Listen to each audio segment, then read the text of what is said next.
I was attending a speech some time ago in Washington, D.C. on the favorite topic of doing business in Africa. And that's a big topic. And all these top executives, CEOs, chairmen of firms, and so forth, stood up and spoke about corruption in Africa, crime in Africa, financial risk, rates of return, Ebola. And at the question and answers session, a very distinguished gentleman, he just stood up and he said, I have no questions. I just have one comment.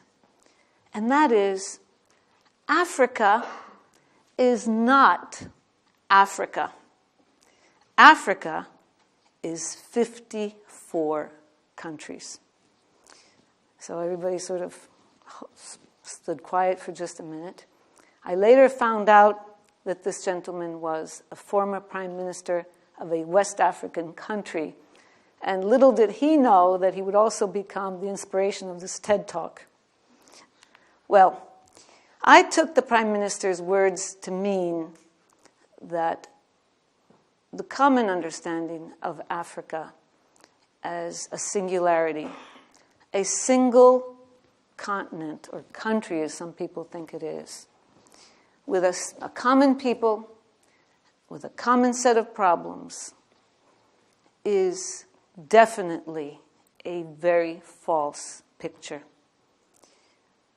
Africa is like a kaleidoscope. You know, when you were a kid, you had a kaleidoscope and you looked through all these images. It is rich. It's a dynamic mosaic of cultures, of people, of languages, of wildlife, of history. Yes, it has its problems, but indeed it has a lot of successes. It's dynamic. It's changing every day, every minute. So, what is Africa? Well, in my opinion, Africa is not what we read in these books written by non-Africans. Perhaps the real story really has not been told yet. Many people say that Africans have not done a very good job in telling their own story. Much of the history is yet undocumented. So I believe that it is extremely important that we look at the facts, as Winston Churchill once said, because if not, the facts, will look at you. So let me give you just a couple of facts, just to name a few. Of course, it's 54 countries and not one. Its population has reached about 1 billion, if not a little bit more. And how can we disregard on this planet 1 billion people? Think about that. The median age, as everybody's talking about, middle millenniums, is from 15 to about 32. And that's the future. It has a wealth of resources. Of course, all the resources that we all know about, the oil, the gas, the diamonds, the gold. But it has a lot of rare earth resources. All of these minerals that go into all these phones that every one of us carry. So, how did I start this journey in the continent? Well, I was invited to Ghana about 20 years or so ago. And it was a country that I really didn't know. Never really had paid any attention to Ghana. In a continent that I had just seen in these magnificent pictures of National Geographic. And as soon as I arrived, I just had put my foot on the from the plane a couple of hours. And I realized that there were such similarities with the Calabria, a region in southern Italy where I've spent many of my formative years. the traditions, the rituals, the weddings, the funerals, the proverbs, and indeed the red pepper. It was the same red pepper that I remember as a little child they gave to us to keep us quiet for a couple of hours. Well, I was lucky because I was received by the president of the country at that time.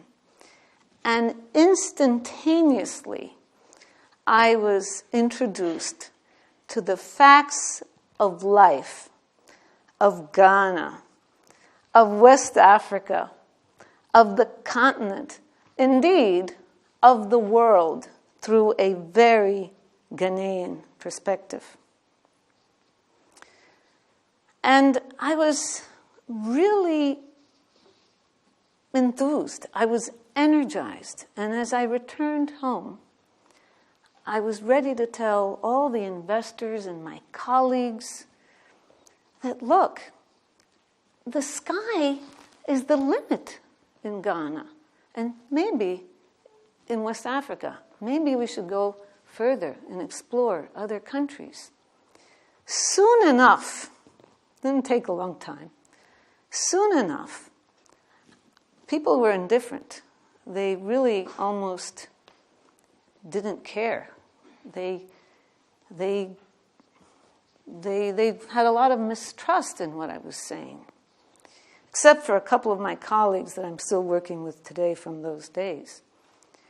And this indifference came from all these negative economic indicators and credit rating agencies, the same ones, by the way, that gave this clean bill of health to the subprime mortgage operators, as a matter of fact. And I remember having to take a colleague and friend, a very successful one at that, from Africa to some investment groups overseas, these sort of what they call these pony shows and so forth on certain projects. And I can't tell you how these investors and others were really not even interested to listen to his project or where he was from or what he was about or his success stories. They were short of saying, look, what's your bank statement like? Like, what are you worth? Like, how many is it from 300 to 400, 500 million? I mean, it was that insensitive. So at that point, I really realized, I said to myself, the continent that I really don't know or need to know more about, I understand it. But it is my home base, the continent that I'm from, that I don't know or don't understand. That was a tremendous realization that day. So, I continued on. I continued, and I worked in the countries and so forth, and I soon realized that here I had to become a linguist, somewhat of a psychologist, a cultural translator at that for investors that had a long-term commitment that really needed and wanted to participate in the infrastructure or in the development of African countries. But I was also very lucky because as I traveled through these countries, I really made it a point to meet with senior professionals and older politicians who had really worked hand in hand with legends like Julius Nyerere of Tanzania, Kwame Nkrumah of Ghana, Kaunda, and others.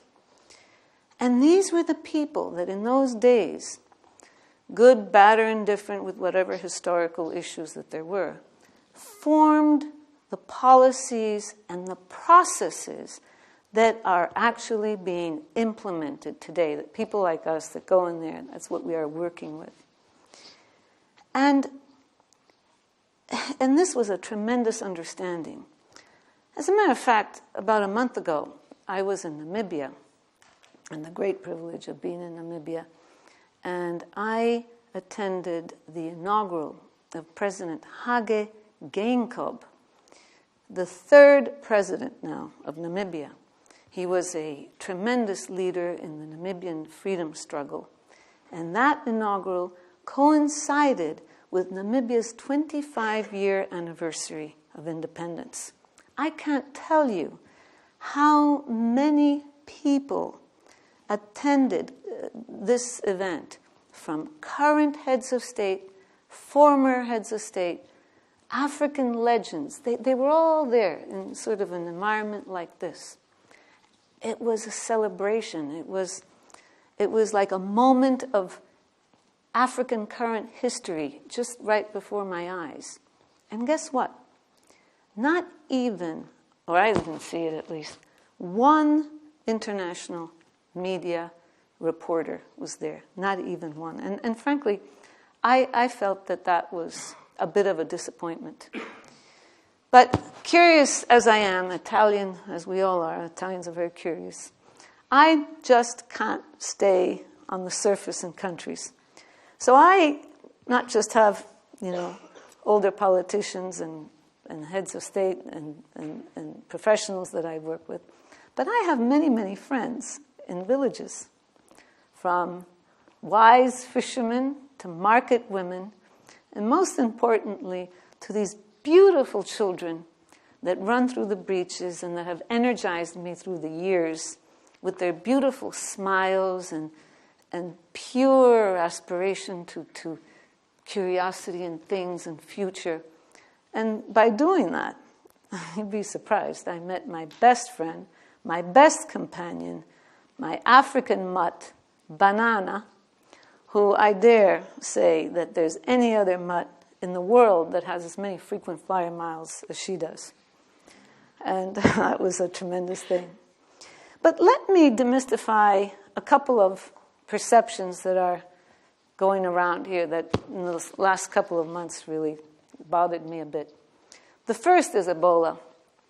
It hit 3 countries too many, and unfortunately, many poor people lost their lives. But unfortunately, it was 3 countries too many, but it was 3 countries. It wasn't the whole continent of Africa. Every time I came back from a trip, lately, people would say, oh, don't, you might have Ebola, you might have that. I mean, this level of ignorance is something that it really bothered me, because it shouldn't be that way. It shouldn't be that these things are reported in such a way that people get this horrible misperception. The other thing is, and you see here a picture of Windhoek, Namibia, a very modern city. The middle classes are growing at the same paces as in China and India. There's a tremendous uplifting for the future. African countries have leapfrogged generations of technology. They've avoided the mistakes that have been made in the developing countries. They've adapted to these mistakes much better than developing countries. They have learned. They use these iPhones. They went from no phones to iPhones, and they use them, well, definitely much better than I do, because I'm not even on social media or anything like that. But as you could see from some slides from my former presenters, they are on Facebook. They are modernized. They are growing. They are the future. And definitely I can attest to the fact that an independent businesswoman can do quite well in the continent. So let me tell you a little bit about some success stories that I was particularly involved in Ghana. And if you drive 4 hours out of Accra, west down the coast, after some twists and turns, you will eventually get to a power plant. What a power plant this was. Greenfield power plant. This is a flagship project, the first to be built by private investment. What a challenge. Technical, legal, commercial challenge. I and my colleagues, and coupled with the colleagues in Ghana and team, we really played a significant role to get this plant put where it is right now.